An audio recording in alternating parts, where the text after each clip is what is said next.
जब भेजा गया युधिष्ठिर को एक गलती की वजह से नर्क में। जैसा कि हम सभी जानते हैं, पांचों पांडवों में से युधिष्ठिर को धर्मराज का दर्जा दिया जाता है। महाभारत में युधिष्ठिर एक ऐसा पात्र है जिनके मानवीय गुणों से आज भी लोग प्रभावित होते हैं।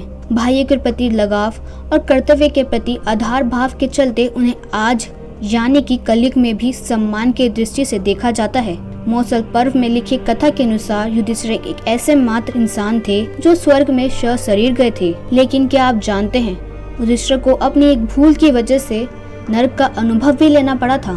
तो दोस्तों, इस पर आगे बात करने से पहले अगर आपने हमारे चैनल मेरे प्रभु को अभी तक सब्सक्राइब नहीं किया है तो अवश्य करें।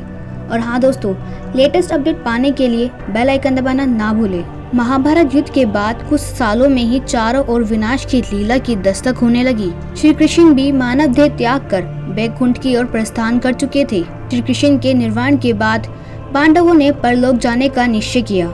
हिमालय पार कर जब पांडव स्वर्ग की ओर जाने लगे तो युधिष्ठिर को छोड़कर सभी एक एक करके मार्ग में ही गिरते गए। अंत में स्वयं देवराज इंद्र अपने रथ में युधिष्ठिर को बैठाकर स्वर्ग ले गए। जब युधिष्ठिर ने देखा कि स्वर्ग में उनके भाई नहीं हैं, तो उन्होंने देवराज इंद्र से कहा कि जहां उनके भाई है उन्हें वहां ले जाए। युधिष्ठिर की बात मानकर देवराज इंद्र ने उन्हें नरक के द्वार पर ले जाकर छोड़ दिया। तब वहां जाकर युधिष्ठिर को दुखी लोगों की आवाज सुनाई दी। वे युधिष्ठिर से कुछ देर वहीं रुकने के लिए कह रहे थे। युधिष्ठिर ने जब उनसे उनका परिचय पूछा तो उन्होंने कर्ण, भीम, अर्जुन, नकुल, सहदेव और द्रौपदी के रूप में अपना परिचय दिया। तब युधिष्ठिर ने उस देवदूत से कहा कि तुम दोबारा देवताओं के पास लौट जाओ। मेरा यहाँ रहने से यदि मेरे भाइयों को सुख मिलता है तो मैं इस दुर्गम स्थान पर ही रहूंगा। देवदूत ने ये बात जाकर देवराज इंद्र को बता दी। दोस्तों, बता दे कि युधिष्ठिर को उस स्थान पर अभी कुछ ही समय बीता था कि सभी देवताएं वहां आ गए। देवताओं के आते ही वहां सुगंधित हवाएं चलने लगी। मार्ग पर प्रकाश छा गया।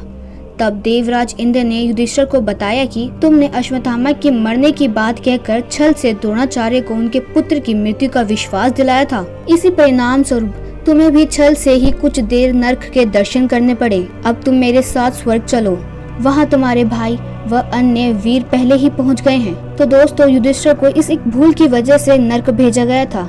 इसके बाद वह सशरीर स्वर्ग पहुंच गए। तो दोस्तों, अगर आपको हमारी जानकारी अच्छी लगी हो तो हमारी वीडियो को लाइक करें, हमारे चैनल को सब्सक्राइब करें और इसे ज़्यादा से ज़्यादा शेयर करें। धन्यवाद।